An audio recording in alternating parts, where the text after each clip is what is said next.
Right ඇවිල්ලා තියෙනවා අපි තවත් වීඩියෝ එකකින් වෙල්කම් කියලා පිළිගන්න. ඉතින් හැමෝම අද බලන්න යන්නේ question set 26 එක කොහොමද answers ලියන්නේ කියලා.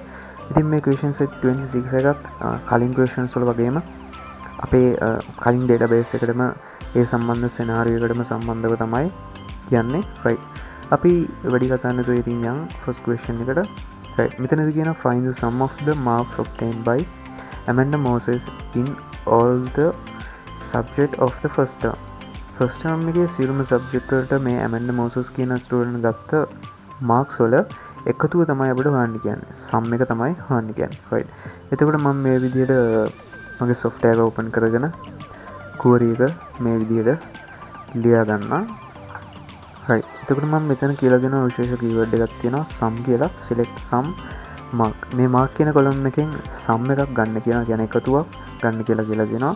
ඊට මම මෙතන අන්තිමට කියලා තියෙනවා condition එකක් දීලා තියෙනවා. first name එක Amanda වෙන්න ඕනේ and last name එක Moses වෙන්න ඕනේ සහ term name එක first term වෙන්න ඕනේ. එතකොට මේ condition එකට අදාළ result එකක් තමයි අපිට එන්නේ. මම මෙතන inner join කරගෙන තියෙනවා exam term කියන table එක. ඊට පස්සේ මෙතනින් මම set කරගෙන තියෙනවා student exam mark record කියන table එකේ තියෙන exam term id එක equal ද කියලා බලලා තිනවා exam term කියන table එකේ තියෙන term id එකත් එක්ක. ඊළඟට student කියන table එක මම අරගෙන තියෙනවා. එතනදී මම බලලා තියෙනවා student exam mark record කියන table එකේ තියෙන student index no එක equal ද කියලා බලලා තියෙනවා student table එකේ තියෙන index no එකත් එක්ක. right එතකොට අපි මතක තියාගන්න ඕනේ විශේෂ දෙයක් තමයි මේ join queries ලියද්දී අපිට ඕන වෙන tables මොනවාද කියලා. අපිට ඕන වෙන tables ඉස්සෙල්ලාම අපි identify කරගෙන ඒ tables join කරගෙන අන්තිමට condition එක තමයි මේ condition එක දෙන්න ඕනේ. එහෙම තමයි join queries අපි ලියන්නේ. right එතකොට මම මේ query එක execute කරගන්න. ඔයාලට පේනවා ඇති sum කියලා mark එකේ ඒ කියන්නේ අපිට එකතුවක් ඇවිල්ලා තියෙනවා 265ක් කියලා. එතකොට මේ Amanda Moses කියන student first term එකේ සියලුම subject වලට ගත්ත marks වල එකතුව තමයි 265 කියන්නේ. right අපි next question එකට යන්. මේකෙදි කියනවා what is the sum of the marks obtained by Nisansala Vikramanayaka student studying in class 11B for all subject in the second term. right එතකොට මේ question එකෙන් කියන්නේ second term එකේ සියලුම විෂයන් වලට මේ 11B එකේ ඉන්න ස්ටුඩන්ට් කෙනෙක් වන නිසංසලා වික්‍රමනායක මෙයා ගත්ත ඒ මාක්ස් වල එකතුව සම් එක තමයි අපෙන් අහන්නේ. ඉතින් ඇත්තටම මේ ක්ලාස් 11B කියලා දීලා තියෙන එක අපිට ඇත්තටම වැදගත් වෙන්නේ නැහැ. මොකද ඒක නිකන් තමයි දීලා තියෙන්නේ. ඒ අපිට මෙතන first name එකක් දීලා තියෙන හින්දා මේ class name එක ඇත්තටම වැදගත් වෙන්නේ නැහැ. right එතකොට මම මේකත් query එක මේ විදිහට ලියා ගන්නවා.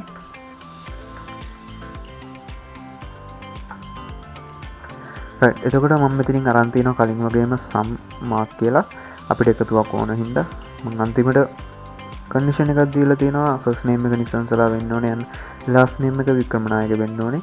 ඊළඟට term name එක second term වෙන්න ඕනේ.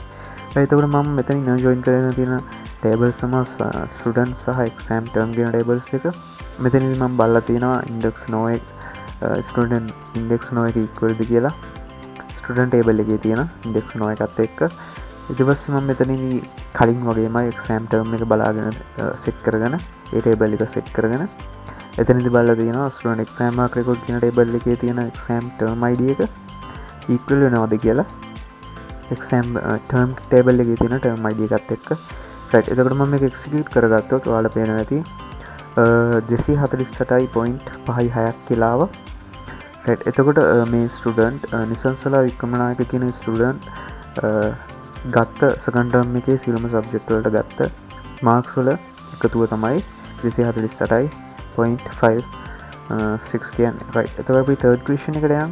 ඒකේදී අහනවා find the sum of the marks obtained by the Sachitra Vikramasinghe කියලා මේ එයාගේ student index number එක දීලා තිනවා STU003 කියලා in mathematics and science in the first term.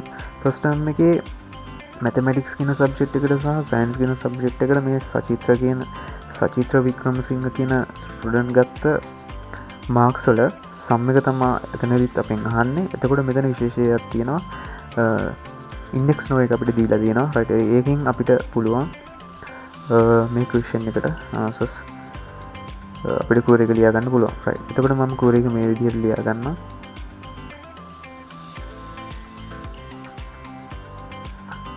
Right මම මෙතන කලින් වගේම සම් එකක් කරන් තියෙනවා.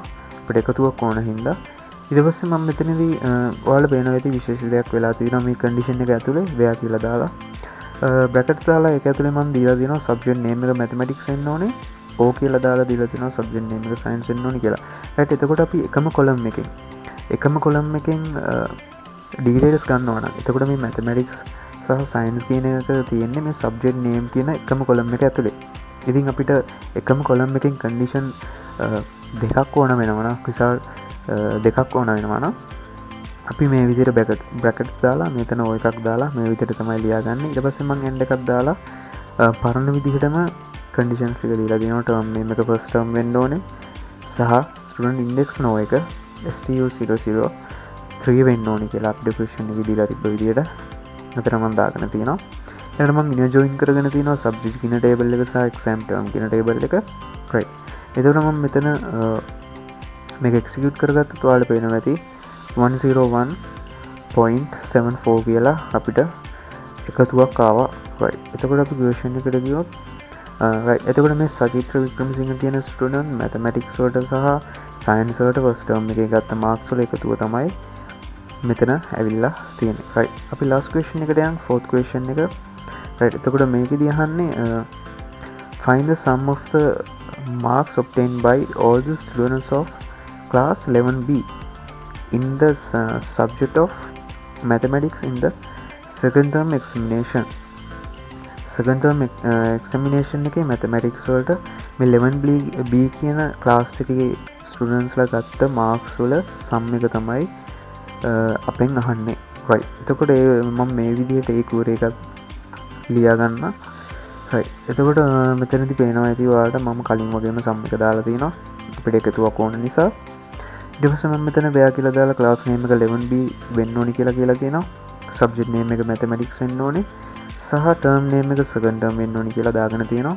right ඊට පස්සේ මම මෙතන inner join කරගෙන තියෙනවා exam term කියන table එක සහ subject කියන table එක, class කියන table එක සහ student කියන table එක මෙතනින් අරන් තියෙනවා. right මම මේක execute කරගත්තොත් ඔයාලට පේනවා ඇති 301.06ක් කියලා අපිට රිසල්ට් එකක් ආවා. එතකොට ක්වෙස්චන් එකේ අහුව විදිහට second term එකේ mathematics කියන subject එකට මේ 11B කියන class එකේ students ලා සිළුම students ලා ගත්ත marks වල එකතුව තමයි මෙතනදී අපිට ඇවිල්ලා තියෙන්නේ. right last question එකටත් අපි උත්තර ලියන්නේ මෙහෙමයි. එතකොට question set 26 එක මේ විදිහට ඉවර වෙනවා. අපි next video එකෙන් හම්බෙමු question set 27 එකෙන් 7 එකට කොහොමද answers ලියන්නේ කියලා.